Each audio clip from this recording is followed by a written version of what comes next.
Terima kasih untuk Anda yang masih bergabung bersama kami di Market Review. Pemirsa, Badan Pusat Statistik mencatat neraca perdagangan Juni 2020 surplus 1,27 miliar dolar Amerika.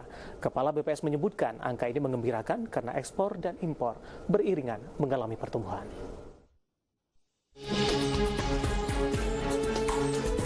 Neraca perdagangan di bulan Juni tumbuh dibandingkan bulan sebelumnya. Badan Pusat Statistik mencatat ekspor pada bulan Juni 2020 tercatat sebesar 12,03 miliar dolar Amerika atau meningkat 15,09% secara tahunan.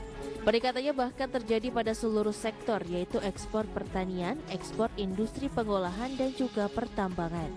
Sementara itu, impor pada bulan Juni 2020 tercatat sebesar 10 miliar dolar Amerika atau meningkat 27,56% secara bulanan. Peningkatan impor ini diharapkan akan menjadi sinyal bangkitnya aktivitas perekonomian ekonomi Indonesia. Ini neraca perdagangan Indonesia adalah surplus sebesar 1,23 miliar. Dengan catatan bahwa pertumbuhan ekspor selama bulan Juni diperkirakan ekspor pertaniannya meningkat 18,99%. Ekspor industri pengolahannya meningkat 15,96%, ekspor pertambangannya meningkat 13,69% kalau dibandingkan dengan posisi pada bulan Mei 2020. Kembali kita harapkan geliat ekspor yang menunjukkan sinyal positif pada bulan Juni 2020 ini akan berlanjut. Secara akumulatif, neraca perdagangan sepanjang semester 1 mencatat surplus 5,5 miliar dolar. Catatan BPS menunjukkan angka neraca perdagangan lebih baik dari periode yang sama tahun lalu. Dari Jakarta, Rajo Patmo, IDX Channel.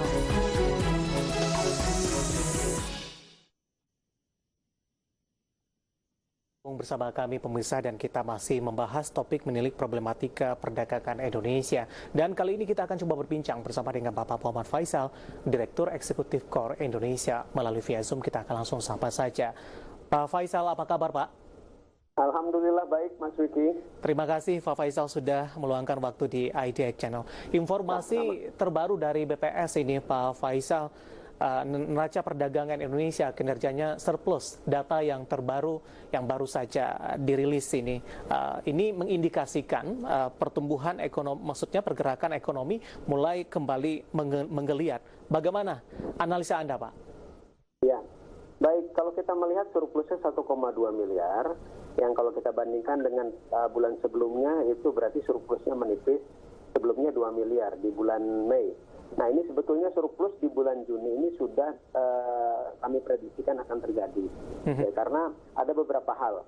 Nah, tapi saya agak sedikit berbeda dengan pendapat dari Bapak Kepala BPS, karena kita mesti melihat surplus ini, ya walaupun ini dipicu oleh kenaikan daripada ekspor dan juga impor, kita melihat aspek ada yang disebut faktor musiman dan juga ada faktor yang sekarang kita alami adalah faktor pandemi, ya, atau Juni itu sudah masuk new normal. Nah, kita melihat dari sisi faktor musiman dulu. Biasanya di bulan-bulan di mana terjadi ada momen lebaran, nah itu ekspor dan impor itu drop. Nah, tapi setelah momen lebaran atau bulan berikutnya itu biasanya ekspor dan impor itu naik. Nah, yang terjadi di bulan Juni itu adalah bulan di mana setelah lebaran terjadi, karena lebaran di bulan Mei kan. Yeah. Nah, jadi biasanya memang kalau dari secara musiman itu memang terjadi peningkatan, seperti juga terjadi di tahun-tahun sebelumnya. Nah, makanya kita bisa melihat di sini secara month to month, pertumbuhan ekspor itu 15%, pertumbuhan impor itu 27%. Padahal di bulan Mei, bulan sebelumnya dan juga di bulan April itu minus, ya, jadi kontraksi.